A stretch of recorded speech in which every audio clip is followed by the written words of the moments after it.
Manual handling hazards and injuries. Module Overview.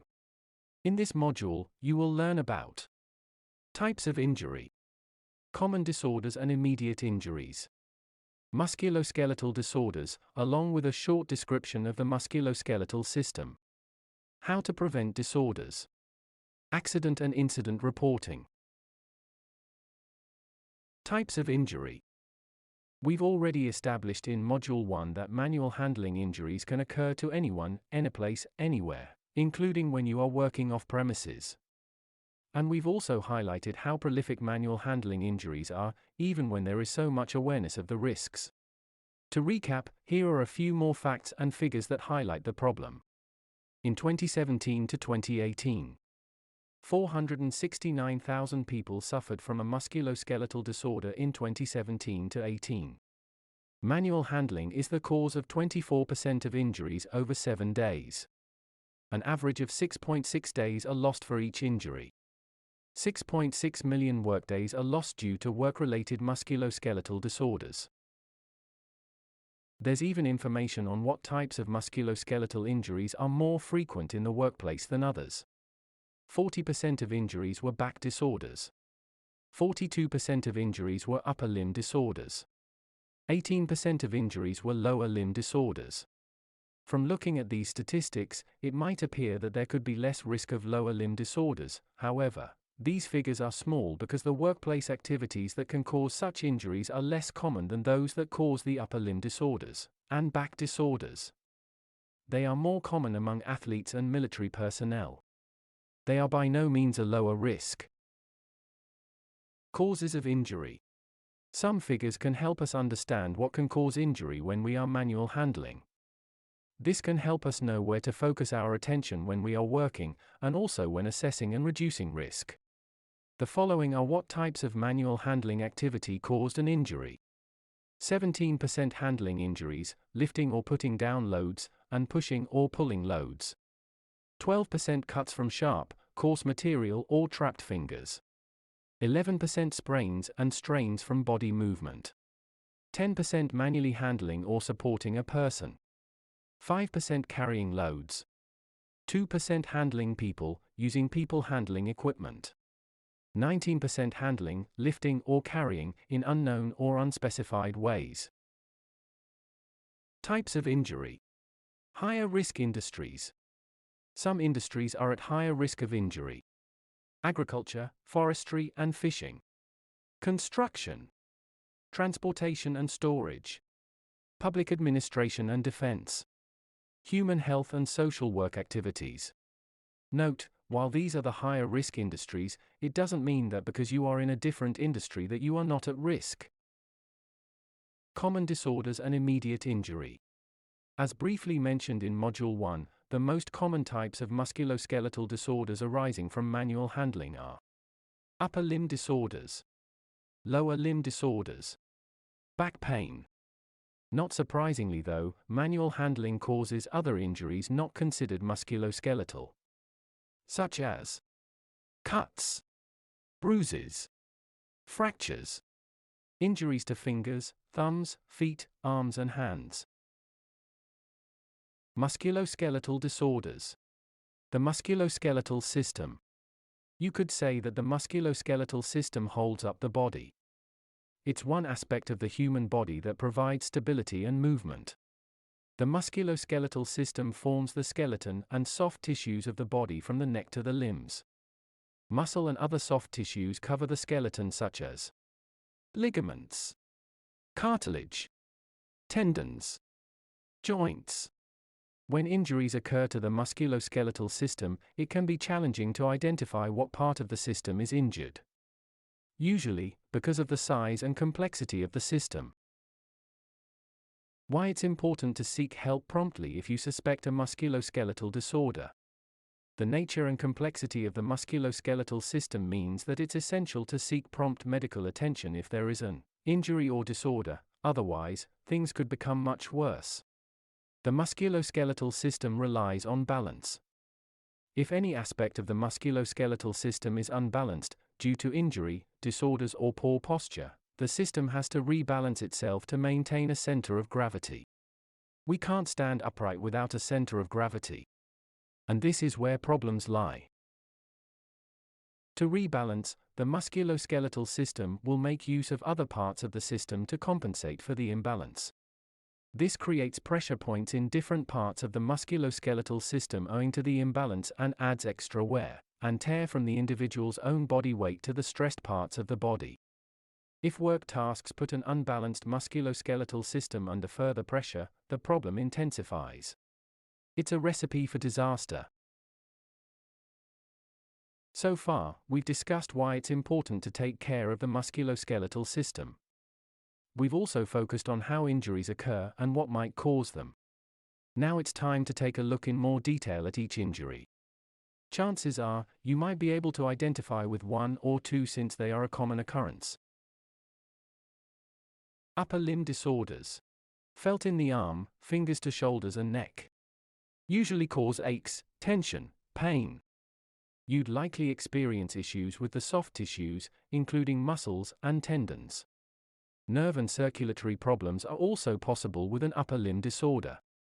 According to the HSE, these disorders often occur while working. Lower limb disorders. Affect the hips, knees, and legs. Often occur because of overuse. Workers may report lower limb pain, aching and numbness without any other cause, such as disease. Back pain. Back pain is any ache, pain, tension, or disorder that affects the muscles or bones of the back, from the base of the neck to the hips. Disorder symptoms. It always helps to understand what the symptoms of a musculoskeletal disorder are.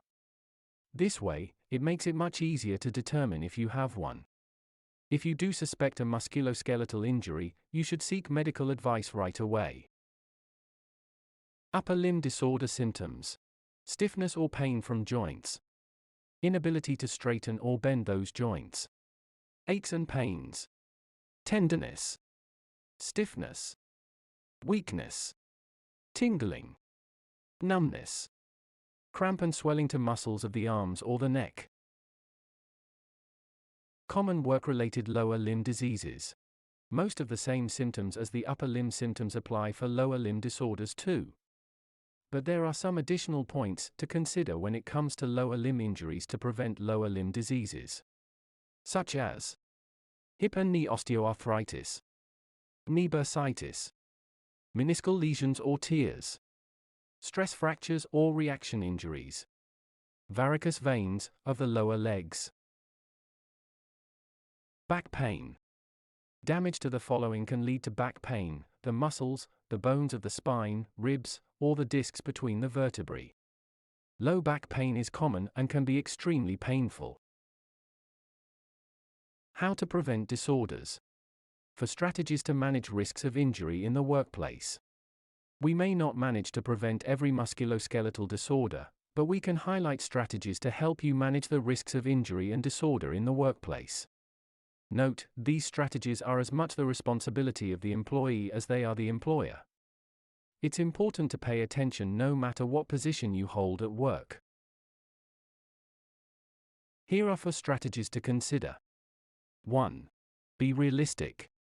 It's easy to think injuries wouldn't happen to you, but they happen to someone like you every single day. Don't do something if you believe you are at risk. 2. Report the risks you identify. Don't ignore the risks. Report them right away to your manager or appoint a health and safety representative. Don't carry on if there's a problem, or if you feel unsure about the risks to your health. 3. Be aware of factors that cause harm. Don't carry on when you are feeling pain or unsure if you can manage.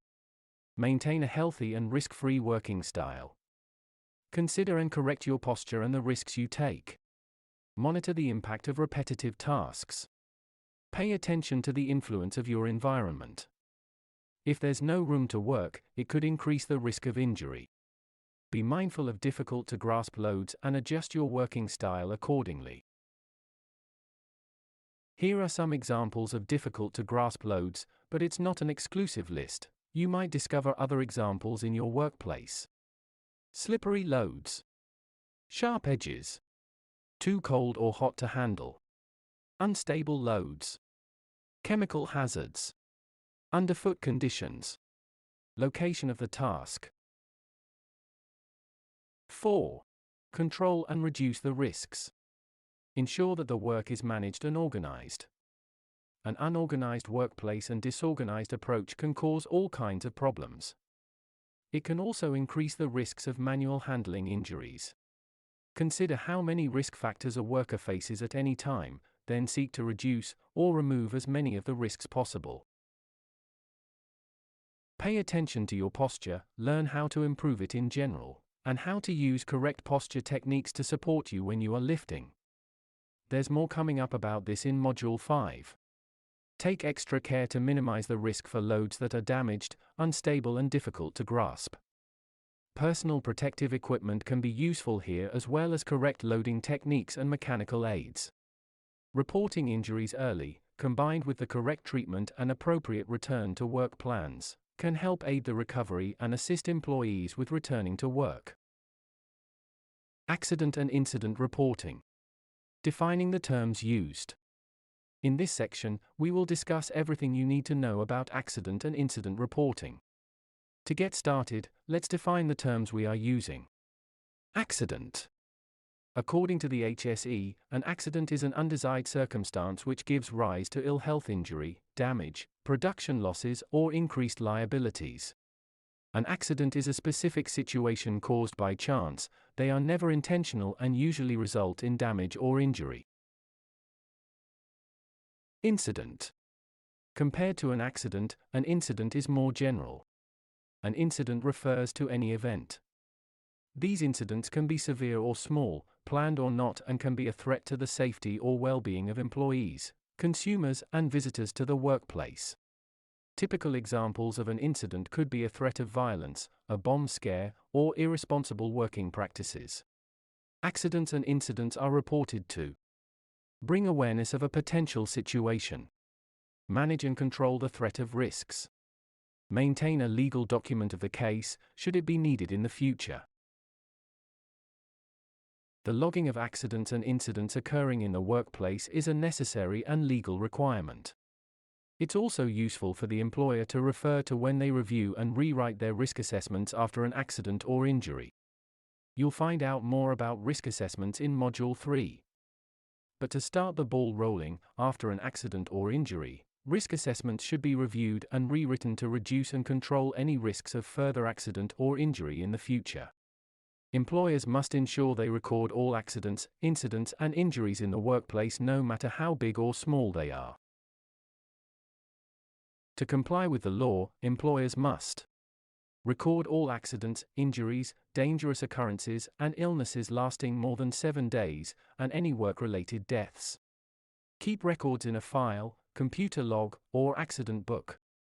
Report serious life-threatening or death-related accidents to RIDA via the HSE website. Keep records organized and up to date. Store records in compliance with the Data Protection Act. Note: insurance companies often need access to the records. If they are not found to be stored, updated, or managed correctly, they are obligated to report the situation to the authorities. Rules and regulations for accident and incident reporting. Aside from the basic rules and regulations for accident and incident reporting, there are also some other rules that employers need to consider. Accident books are a legal requirement in any company with more than 10 employees. Quarries, factories, and mines must have an accident book, regardless of how many employees they have. Employers should keep accident records for a 3-year minimum after the date of the last incident in the book. Employers should keep RIDA records for 5 to 6 years, which allows adequate time for any legal inquiries. You must report accidents and incidents within 10 days after the event. Required information. The accident and incident reports are simple to complete. Anybody can report an accident or incident, though it's crucial to ensure that your records are accurate and legible. Remember, this is a legal document. Careless logging could lead to consequences in the future. Here's what you need to record: the date you are completing the report, the date, time and location of the accident or incident, the name of the person or people involved, job titles for each person involved, a description of the injury, illness or incident. It's also helpful to record the first aid response to the situation. What happened to the injured immediately after the accident? The signature of the person reporting the accident or incident. If you need assistance with your reporting, seek guidance from your employer. When you should report to RIDOR. RIDOR is the Reporting of Injuries, Diseases and Dangerous Occurrences regulations. It's the law to report serious situations directly to RIDOR. According to RIDOR, employers should report the following types of injuries directly to them: work-related death, serious injuries, over 7-day injuries, where the person is unable to work for at least a week, work-related diseases, injuries to members of the public, for example, not employees, dangerous occurrences, when an accident almost happens, dangerous gas fittings in a workplace. Gas-safe registered gas fitters must report this. Anybody can report to RIDOR, although it's also important that the employer is fully aware of the situation too. Because of the severity of the situation, they might want to, and probably will assign a dedicated person to manage incidents such as these. Summary. In this module, we discovered more about manual handling being the cause of a wide variety of different injuries, most of which are musculoskeletal, but there are also other types of risks to consider too. The musculoskeletal system holds up the body and requires a careful balance to operate optimally. When there is an injury, the body is at risk of further injury due to the way that the musculoskeletal system works. Because the musculoskeletal system is so dependent on balance, all risks of injury must be removed or reduced. It's also crucial that if you think you have an injury, that you report it and seek the appropriate medical care quickly. If an accident or incident occurs in the workplace, you must complete an accident report. There is usually an accident book in most workplaces to record the accident. If an accident is severe or life-threatening, the incident needs to be reported to RIDOR through the HSE website.